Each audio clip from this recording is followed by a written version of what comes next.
ನಮಸ್ಕಾರ ಸ್ನೇಹಿತರೆ, ಇಂದು ನಾವು ಸಂಧ್ಯಾ ರಾಗದ 3ನೇ ಅಧ್ಯಾಯದ ಕುರಿತು ನೋಡೋಣ. 2ನೇ ಅಧ್ಯಾಯದಲ್ಲಿ ಎಲ್ಲರೂ ಸೇರಿ ರಾಯರನ್ನು 2ನೇಯ ಮದುವೆಗೆ ಒಪ್ಪಿಸಿದ್ದಾಗಿದೆ. ಈಗ ಏನಿದ್ದರೂ ಅವರ ಮದುವೆ ತಯಾರಿ ಹಾಗೂ ಮದುವೆಯಷ್ಟೇ. ರಾಯರ ಮನೆಯ ಮದುವೆ ಎಂದರೆ ಹೇಳಬೇಕೇ? ಅದರಲ್ಲಿಯೂ ಅದು ರಾಯರ ಮದುವೆ ವಿಜೃಂಭಣೆಯಿಂದ ನಡೆಯಲೇಬೇಕು. ಬಂದ ಜನರೆಲ್ಲ ಊರ ಸಂತರ್ಪಣೆ ಹೊಸಹಳ್ಳಿಯಲ್ಲಿ ಆಗೇ ಇರಲಿಲ್ಲವೆಂದು ಎಲ್ಲರೂ ಹಾಡಿ ಹೊಗಳಿದರು. ವೈದಿಕರಿಗೆ ಕೂಡ ತೃಪ್ತಿಯನ್ನುಂಟು ಮಾಡುವ ರೀತಿಯಲ್ಲಿ ಮದುವೆ ಮುಗಿಯಿತು. ಹೆಣ್ಣು ದೂರದ್ದಲ್ಲ, ಮನೆಯದೆಂತಲೇ ಹೇಳಬೇಕು. ಮೀನಾಕ್ಷಮ್ಮ ತಮ್ಮ ಸೋದರತೆಯ ತಮ್ಮನ ಮಗಳನ್ನೇ ಗೊತ್ತು ಮಾಡಿದ್ದರು. ಮೀನಾಕ್ಷಮ್ಮನವರ ಸೋದರ ಮಾವ ಕಳಲೆ ಕೃಷ್ಣಪ್ಪನವರು ಸಾಕಿದಂತಹ ಮಗಳೇ ಸಾವಿತ್ರಿ. ಅವಳ ತಂದೆ ತಾಯಿ ತೀರಿ ಹೋಗಿದ್ದರು. ಕೃಷ್ಣಪ್ಪ ಭಾವಮೈದುನನ ಮಗಳನ್ನು ತನ್ನ ಮಗಳೆಂದೇ ಭಾವಿಸಿ ಸಾಕಿ ಸಲಹಿ ವಿದ್ಯಾಬುದ್ಧಿ ಕಲಿಸಿದ್ದ. ಕೃಷ್ಣಪ್ಪ ಹೆಚ್ಚು ಸ್ಥಿತಿವಂತನಲ್ಲದಿದ್ದರೂ ಅನುಕೂಲವಾಗಿದ್ದ. ಇದ್ದ ಸ್ವಲ್ಪ ಭೂಮಿಯ ಜೊತೆಗೆ 4 ಗ್ರಾಮಗಳ ಶಾನುಭೋಗಿಕೆಯೂ ಇತ್ತು. ವರ್ಷಕಾಲಕ್ಕೆ ಸಾಕಾಗುವಷ್ಟು ದವಸ ಪೋಟಿಗೆ ಹಣ ಬರುತ್ತಿತ್ತು. ಅವನಿಗೂ ಮಕ್ಕಳಿರಲಿಲ್ಲ. ಹಾಗಾಗಿ ಅವನು ಸಾವಿತ್ರಿಯನ್ನೇ ತನ್ನ ಸ್ವಂತ ಮಗಳಿಗಿಂತಲೂ ಹೆಚ್ಚಾಗಿ ಭಾವಿಸಿ ಪ್ರೀತಿಸುತ್ತಿದ್ದ. ಸಾವಿತ್ರಿಗೆ 16 ವಯಸ್ಸು ತುಂಬಿದ್ದರೂ ಯೋಗ್ಯವರ ಸಿಕ್ಕಲಿಲ್ಲ. ಕನ್ಯೆ ಬೆಳೆದು ನಿಂತ ಮೇಲಂತೂ ಹಳ್ಳಿಗಾಡಿನಲ್ಲಿ ಮದುವೆ ಮಾಡುವುದರ ತೀರ ಅಸಾಧ್ಯವಾಗಿತ್ತು. ಹಳ್ಳಿಯ ಹುಡುಗಿ ಎಂದು ಪೇಟೆಯ ಹುಡುಗರು ಮದುವೆ ಮಾಡಿಕೊಳ್ಳಲು ಒಪ್ಪುತ್ತಿರಲಿಲ್ಲ. ಗಂಡಿಗಾಗಿ ಅಲೆದು ಅಲೆದು ಕೃಷ್ಣಪ್ಪನವರಿಗೂ ಸಾಕಾಗಿತ್ತು. ಹೆಣ್ಣು ನೋಡಲು ಬರುವವರಿಗೆ ರೈಲು ಚಾರ್ಜು, ಬಸ್ಸು ಚಾರ್ಜುಗಳನ್ನು ಇತ್ತು.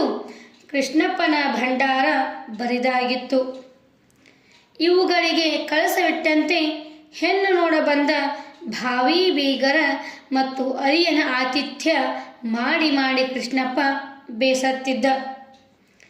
ಹೆಣ್ಣು ಹೆತ್ತ ತಾಯಿ ತಂದೆಗಳನ್ನು ಸುಲಿದು ಬಾಳುವ ಅಳಿಯಂದಿರ ಕೈಗೂ ಸಿಕ್ಕಿ ಕೃಷ್ಣಪ್ಪ ನೊಂದಿದ್ದ. ತನ್ನೆಲ್ಲ ಆತಿಥ್ಯವನ್ನು ಅನುಭವಿಸಿ ಕೊನೆಗೆ ಇಲ್ಲದ ಸಲ್ಲದ ಆಕ್ಷೇಪಣೆಯನ್ನು ತೆಗೆದು ಸಣ್ಣ ಮಾತುಗಳನ್ನಾಡುತ್ತಿದ್ದ ಜನರ ಪರಿಚಯ ಕೃಷ್ಣಪ್ಪನಿಗೆ ಸಾಕಷ್ಟು ಆಗಿತ್ತು. ಕೊನೆಗೆ ಒಂದು ದಿವಸ ರೇಗಿ, ಮದುವೆಯಾಗದೇ ಇದ್ದರೆ ಅಷ್ಟೇ ಹೋಯಿತು, ಇರೋ ಒಬ್ಬ ಮಗಳನ್ನು ಗಂಡು ಮಗ ಅಂತ ಭಾವಿಸಿ ಸಾಕ್ತೇನೆ. ಇದು ಅವರ ನಿಟ್ಟುಸಿರಿನ ಮಾತು ಹಾಗೂ ಬೇಸರದ ಮಾತು ಕೂಡ ಆಗಿತ್ತು. ಮುತ್ತಿನಂತೆ ಸಾಕಿದ್ದ ಮಗಳನ್ನು ಯಾರಿಗೂ ಕೊಡಲು ಅವರಿಗೆ ಮನಸ್ಸೂ ಇರಲಿಲ್ಲ. ಅಲ್ಲದೆ ಅವರನ್ನೆಲ್ಲ ಉಪಚರಿಸಿ ಕೊನೆಗೆ ಅವರ ನಿಂದನೆಯ ಮಾತನ್ನು ಕೇಳಿ ಅವರಿಗೆ ಸಾಕಾಗಿ ಹೋಗಿತ್ತು. ಹಾಗಾಗಿಯೇ ಅವರು ವರ ನೋಡುವ ವಿಚಾರದಲ್ಲಿ ಬೇಸತ್ತು ಹೋಗಿದ್ದರು. ಇಂತಹ ಸಾವಿತ್ರಿಯನ್ನೇ ಮೀನಾಕ್ಷಮ್ಮನವರು ಆರಿಸುವುದಕ್ಕೆ ಅವಳ ವಯಸ್ಸು ಒಂದು ಕಾರಣ. ಏಕೆಂದರೆ ಆಕೆ 16 ತುಂಬಿದ ಬಾಲೆ. ರಾಯರಿಗೆ ಸರಿಯಾದ ಜೋಡಿ ಆಗೋಳೆಂದು ಅವರ ಭಾವನೆ. 10-12 ವಯಸ್ಸಿನ ಪಾಪಚ್ಚಿ ಮಕ್ಕಳನ್ನು ತಂದು ಕಟ್ಟಿದರೆ ಅರ್ಥವಿಲ್ಲವೆಂದು ಮನಗಂಡಿದ್ದರು. ಜೊತೆಗೆ ಸಾವಿತ್ರಿಯ ಭವಿಷ್ಯತ್ತಿನ ಯೋಚನೆ. ತಮ್ಮ ತವರು ಮನೆಯ ಕಡೆಯ ಹೆಣ್ಣು ಅನ್ಯಾಯವಾಗುವುದಲ್ಲ ಎಂಬ ಚಿಂತೆ.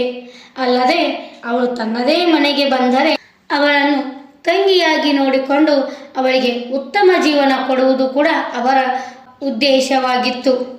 ಅಲ್ಲದೆ ಸಾವಿತ್ರಿ ಜಾನೆಯಾಗಿದ್ದಳು, ಲಕ್ಷಣವಾಗಿಯೂ ಇದ್ದಳು. ಹೇಳಿಕೊಳ್ಳುವ ರೂಪವಲ್ಲದಿದ್ದರೂ ಗರತಿಯ ಲಕ್ಷಣಗಳಿಂದ ಕೂಡಿ ಚಂದುಳ್ಳಿ ಹೆಣ್ಣು ಎನಿಸಿಕೊಂಡಿದ್ದಳು. ಮದುವೆಯಾದ 1 ತಿಂಗಳೊಳಗಾಗಿ ನಿಷೇಕ ಪ್ರಸ್ಥದ ಶಾಸ್ತ್ರವನ್ನು ಮುಗಿಸಿಬಿಟ್ಟರು. ಸಾವಿತ್ರಿ ಗಂಡನ ಮನೆಗೆ ಬಂದು ಸೇರಿದಳು. ಮೊದಮೊದಲು ಅವಳಿಗೆ ಎಲ್ಲದೂ ಹೊಸದಾಗಿ ಕಾಣುತ್ತಿದ್ದಿತ್ತು. ಕಾರಣ ಅವಳು ಬೆಳೆದು ಬಂದ ಮನೆ ಚಿಕ್ಕದು. ಅದರಲ್ಲಿಯೂ ಮನೆಯಲ್ಲಿ ವಾಸಿಸುವವರ ಸಂಖ್ಯೆ ತೀರಾ ಕಡಿಮೆ.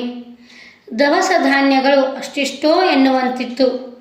ಆದರೆ ಇಲ್ಲಿ ರಾಯರ ದೇಗುಲದಂತಹ ಮನೆ, ಅದರ ವೈಭವ, ರಾಶಿ ರಾಶಿ ಅಡಿಗಿದ್ದ ದವಸ ಧಾನ್ಯ ಕಂಡು ದಿಗ್ಭ್ರಮೆ ಹಿಡಿದಂತಾಗಿತ್ತು. ಮೀನಾಕ್ಷಮ್ಮನವರು ತಂಗಿಗೆ ಎಲ್ಲ ವಿಷಯಗಳನ್ನು ತಿಳಿಸಿ ಕಲಿಯಬೇಕಾದ್ದನ್ನು ಕಲಿಸಲಾರಂಭಿಸಿದರು.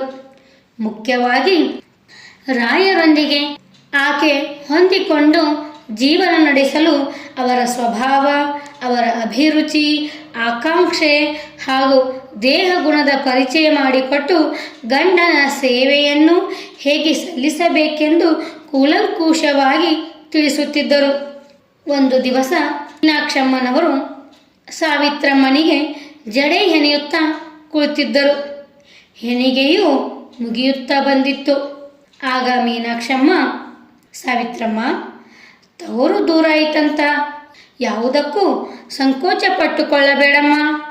ಬೇಕಾದ್ದು ಕೇಳು, ಆಶೆಯಾದ ತಿಂಡಿ ಹೇಳು, ಮಾಡಿಕೊಡುತ್ತೇನೆ. ಯಾವುದಕ್ಕೂ ಇಲ್ಲ ಅಂತ ಕೊರಗಬೇಡಮ್ಮ ಎಂದು ತಮ್ಮ ಉದಾರ ಗುಣದಿಂದ ಸಾವಿತ್ರಿಯನ್ನು ಪ್ರೀತಿಯಿಂದ ಮಾತನಾಡಿಸುತ್ತಿದ್ದರು.